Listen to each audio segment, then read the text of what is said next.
This is the Dark Zero Horror Network. Psychological autopsies.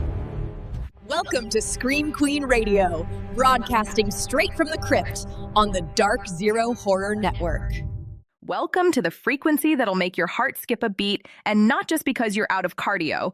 I'm your host, Virginia Ginny Wainwright, and you're listening to Scream Queen Radio. Grab your life jackets, boils and ghouls, because today we're diving headfirst into the Hudson River, or at least the toxic sludge version of it. We're talking about the Waxwork Records vinyl release of Friday the 13th Part 8, Jason Takes Manhattan.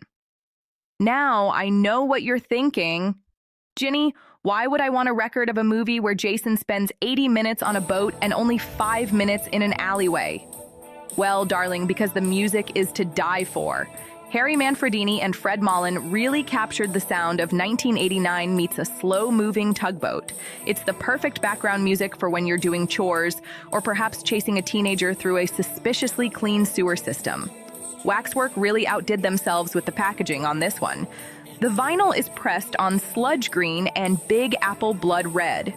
It's so vibrant you'll think you've been exposed to toxic waste yourself. And the gatefold art? It's gorgeous.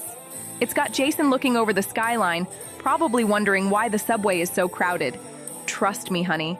After a Friday night in Manhattan, even a masked serial killer wants to move back to the woods. The best part? You don't even have to deal with the Staten Island ferry to enjoy it. Just drop the needle, kick back in your favorite velvet coffin, and let the disco synth slasher vibes take over.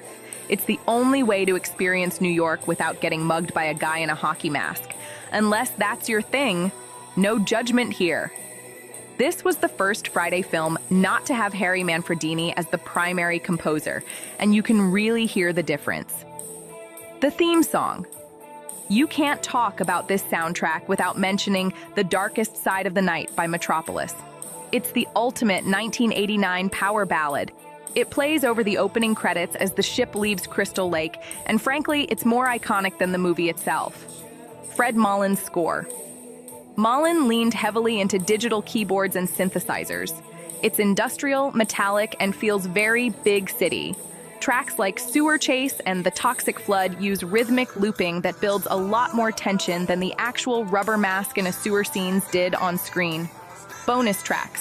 Most releases include the songs featured in the film, like Terry Crawford's Broken Dream, giving you that authentic I'm being hunted in a New York alleyway vibe. It's a 2 LP set, so it's a lot of record for a guy who doesn't say a word.